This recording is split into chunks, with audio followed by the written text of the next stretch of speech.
Hello. Uh, I'll be discussing today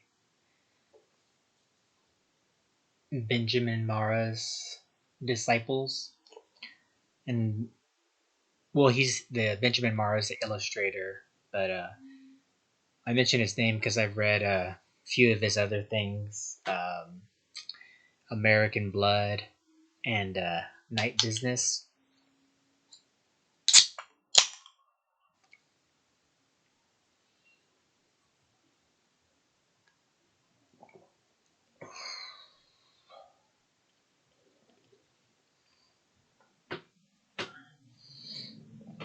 And I just really enjoyed like a lot of his work. I mean, his work because he did another thing that I haven't had a chance to read yet, but when I saw this at the comic book store, I just had to get it. And one thing that I noticed, like, it's like the eyes right here of the lady. I don't know if you can see it really well on the camera, but they're like there's a little sparkle to them, and I really dig this ice pick. The ice pick, man, the ice pick that because it is featured in the comic.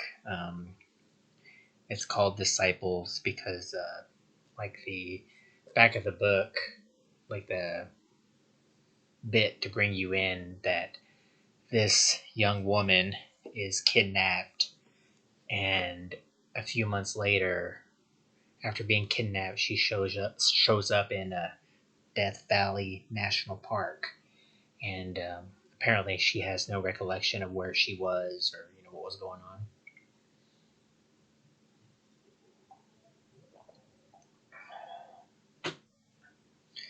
on. But I guess just like a little, well, there's always spoilers here. But she does know. She does like not totally know, but she has a good idea of what was going on.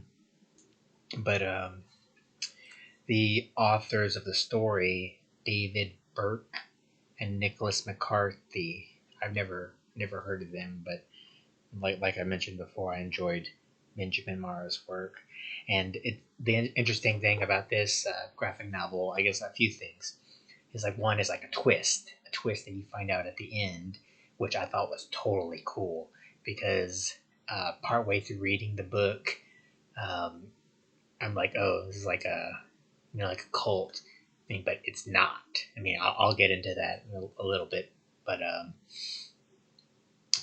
the beginning of the story is set in the 70s. I want to say 78, and it fast forwards to I think around this time, maybe the mid 2010s, because they're using cell phones and stuff, and the main character, oh my gosh, I can't even remember her name, but I know the main character, the one who's kidnapped.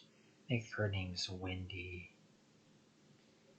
I do not remember, but the daughter.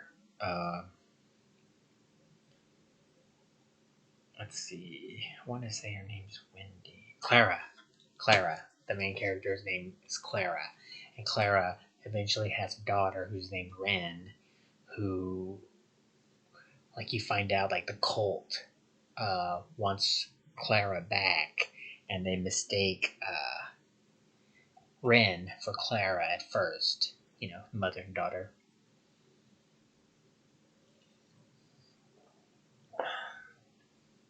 But some of the thing about Benjamin Marra's artwork is that I don't know that I feel like it can be real action driven, but in some ways, I don't want to say crude, but kind of like there's like a teenage vibe to it, you know.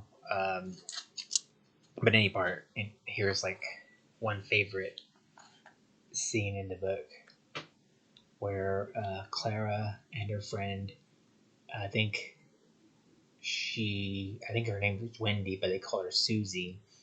they get introduced to the cult, they think they're going to go to like a big sing-along, but they're surrounded by members of the cult who have ice picks.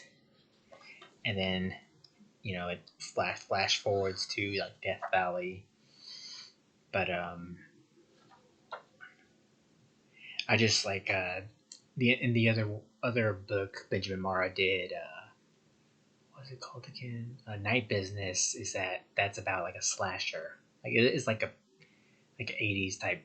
Well, I'll go over that eventually. But I enjoy the knives in there, so I thought it was really cool, like the ice pick in this one. But the thing about Wendy is that, Clara is.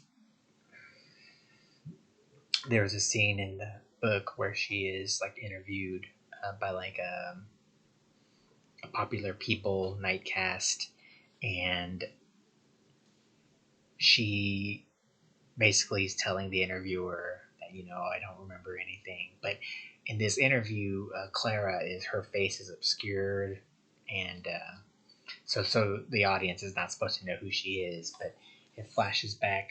Clara flashes back to the scene where she does recollect that when she was with the cult, they had her in this lockbox in the desert, and that was their way of like torturing her or trying to get her to break her will. But like a bizarre part I found of the cult getting from the 70s up to the current time, the current time, the cult, when they first meet Ren, a member of the cult who does turn out to be Wendy, and I'll explain a little bit about that in a bit. But how Wendy shows up as a boy and eventually seduces Ren, and they're in bed, and Ren is passed out, and Wendy is sucking her blood. Or like Susie, like in the cult. I think her name is Susie Smiles.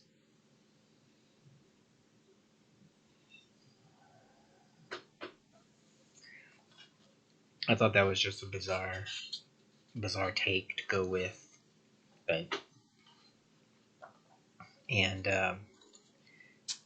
when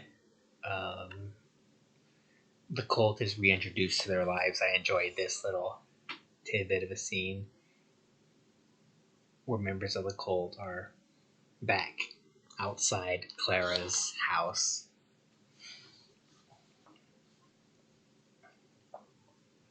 And in Clara's house, her daughter Rin lives with her, but also her niece. Her niece, who's apparently had a little boy named Silas, who's like a down on her luck single mom. Her character and Silas aren't really delved into, but Silas is mainly only there as like a vehicle of an innocent to be taken, because the cult is actually trying to take Silas too once they find out, that baby's there. Why? I really don't know.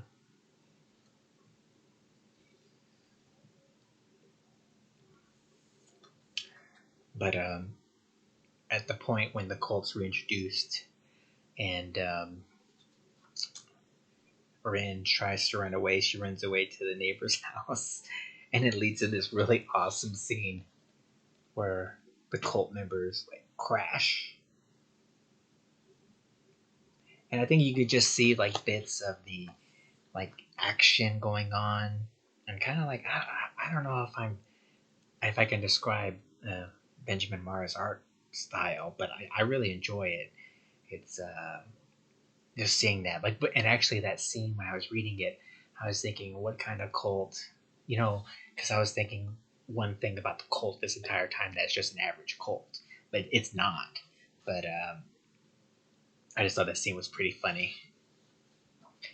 And another lead up to that scene is what the cult does to the family inside. they murder them, and I enjoyed like the displaying of the bodies. That was pretty funny. And when the cult does break into the house, they do take Silas and Ren, and one of the scenes we see is Ren is now experiencing kind of like the brainwashing that her mom went through, and her mom, it appears, has fallen back under the spell of the cult.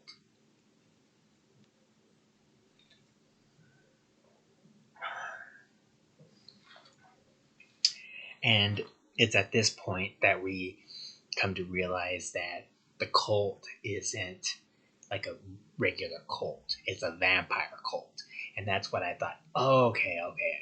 I can get like them crashing through the windows the way they did. And I don't know, that just made it a little more cool for me. That was like, oh, okay, I kind of get like some of their hypnotic psychic powers now, like the ability to, get Rin under this spell, like this sleeping spell, where Susie was sucking Rin's blood. But at some point, Rin is able to kind of like awaken from her, how would you say it, her, I guess her stupor, and able to get out of the box that she's in. And that's when she finds, I thought this was an awesome scene right here, that the cult is just like sleeping like vampires. That was so awesome.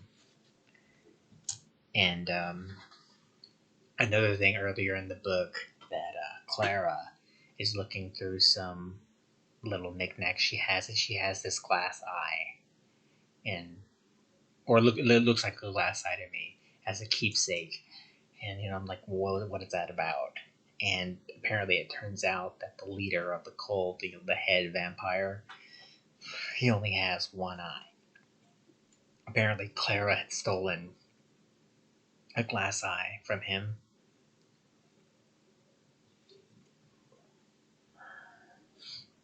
And if I remember correctly, Clara had poked his eye out and leading him to get the glass eye. But I thought it was neat that Ren, in some ways, completes the job that Clara may have been trying to do, blinding the cult leader. I think his name was Joe or Joseph. I mean, but Ren like stabs him in the eye and then uses a sickle to slice him in half down the middle. Awesome. Awesome scene. Like awesome, like spurting of blood. But at that point, Ren beheads Joe, the vampire cult leader, and exposes the vampires to, the sun. And I really can't tell. Like, there's a scene of like Wendy like walking out, but I really can't tell the vampires are vaporized, because when Rin is able to escape from the pine box, she gets a little bit of sunlight on her, and like she starts burning up. And then that's also when you realize, oh, this is a vampire cult. But because like different vampire tropes, it's said that if you kill the main vampire, the vampirism in the other vampires he created goes away. But I always thought they lived, but I'm not sure if they were be destroyed too or are still vampires themselves. But Rin like uncovers a curtain during the day after she kills Joe, and the vampires are exposed to the sun, but you really can't tell if they're blow up or anything. I can't tell at all. But apparently, the troubled cousin, who Silas's mother, who she is apparently killed, like during the initial kidnapping. So it's Clara, Ren, and Silas at the end because they're going over with police what happened and trying to like to cover it up. But well, what happens is that Ren decides, I'm just gonna go off on my own somewhere else, to try to get this behind me. But she leaves on good terms with her mom, and like that basically was where it ends. But